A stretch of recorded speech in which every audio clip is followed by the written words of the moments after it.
Comprenez qu'avec l'AES, il y a une nouvelle donne géopolitique qui est là. Que vous l'aimez, que vous ne l'aimiez pas, peu importe. Deux, pour nous, le sort de nos pays ne va pas se décider à Bruxelles, à Paris, à Washington ou à Londres. Ça se décidera à Bamako, à Ouagadougou, à Niamey, etc. Donc cette réalité géopolitique est là, il faut la suivre, il faut regarder ce qui est en train de se passer. Bon, naturellement, nous partageons le même espace que la CEDEAO, lui et moi, d'autres pays qui sont des pays voisins, des pays frères. On est des peuples frères avec le Bénin, nos pays, mais on vit ensemble, on va partager cet espace. Donc il va falloir qu'on discute des modalités de vivre en commun. Et je pense qu'il faut le dialogue. Je pense qu'Emmanuel a insisté sur ça. Il faut le dialogue. À mon avis, le dialogue est important. C'est ce que nous-mêmes nous avions demandé avant d'être sanctionnés. Donc on ne peut pas être... On est ici... C'est la première sortie pour nous, États membres de l'AES, en dehors de l'Afrique. Donc ça veut dire que nous sommes prêts. Sinon on aurait pu vous dire que venez parler en Afrique avec nous. Mais si on est venu, c'est qu'on est ouvert. On veut que vous lisez la dynamique de l'AES à travers nous et non à travers des personnes qui sont mandatées ou qui ne sont même pas mandatées, qui analysent notre région, qui parlent en notre nom. C'est pourquoi on est là. Donc c'est vraiment dommage parce que moi je crois que beaucoup refusent le dialogue. Je me réjouis que Emmanuela et d'autres continuent vraiment à travailler sur ça. On est très peiné de voir que même des responsables européens, certains disent on ne va pas parler avec eux, même africains, certains disent oh, on ne va pas faire de photos avec eux. Mais on dit mais ça nous fait quoi que vous preniez des photos avec nous?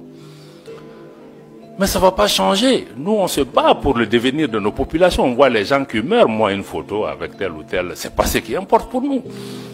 Donc certains vont jusque là, des pays voisins. Personne, je dis aux gens, personne ne va nous faire déménager de cette région. Que tu prennes la photo avec moi ou pas, mais on sera là. Tu seras là, je serai là. Donc moi je pense que ça c'est important. Et j'apprends aussi que même des responsables européens disent à leurs gens, non, non, non, il ne faut pas que vous soyez vus avec eux, il ne faut pas que... Mais je crois que c'est de l'enfantillage, parce qu'en réalité, nous on n'a pas de problème personnel avec quelqu'un. On a des différents politiques. On peut parler pour trouver des solutions. Mais vraiment, nous, on n'a pas... Je pense qu'il faut que nos dirigeants s'élèvent à la hauteur de leur tâche et de leur mission et non être dans des épiphénomènes de faire des photos ou de gérer des mains des gens. Moi, si c'est l'intérêt du pays, même avec le diable, je vais dealer. Voilà, donc quand c'est nécessaire. Donc je pense que ça me semble être... ça me semble être important. Voilà, donc du point de vue de l'AES, je vois que c'est ce qu'il faut que vous compreniez. Il y a une dynamique qui est en cours. La CEDEAO va continuer son parcours. On va se parler. On va identifier des moyens de coexistence. Surtout ce qui est important, c'est comment travailler pour pouvoir préserver l'intérêt de nos populations qui vivent dans ce pays. Des pays qui sont toujours été fraternels. Je vous dis que nos populations sont en avance sur nous. Tous les problèmes que vous voyez dans la région, c'est entre les dirigeants. Hein? Ce n'est pas entre les peuples. Moi, je vais dans tous ces pays où les dirigeants ne veulent pas nous parler, mais les peuples sont chaleureux avec nous. Donc les populations n'ont pas de problème, il faut que les dirigeants suivent leur population. Voilà, donc pour moi vraiment c'est ça, je vais peut-être laisser le reste pour qu'on vienne vraiment à des questions majeures, mais aujourd'hui l'AES se bat pour ça, pour une gouvernance, améliorer une gouvernance qui réponde aux préoccupations de nos populations. Préoccupation numéro 1, sécuritaire.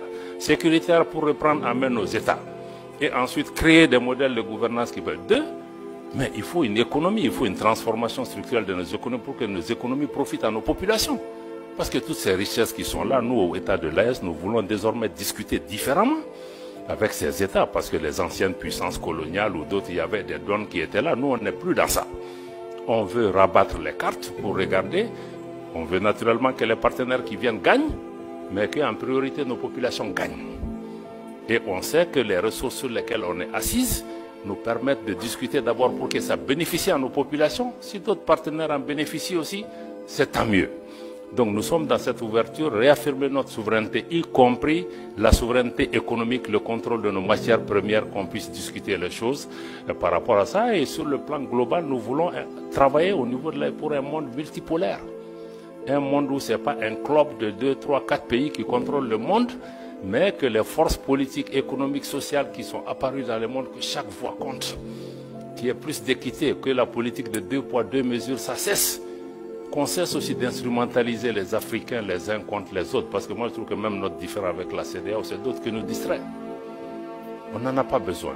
Donc je vais vraiment attendre les questions pour pouvoir vous revenir, pour dire qu'encore une fois, si l'AES a été créé dans un contexte pour réagir à quelque chose, aujourd'hui nous sommes dans une dynamique de construction d'une intégration régionale, d'une autre approche à cette intégration régionale, une intégration qui de notre point de vue doit être une véritable intégration des peuples et non une intégration d'État ou de chefs d'État.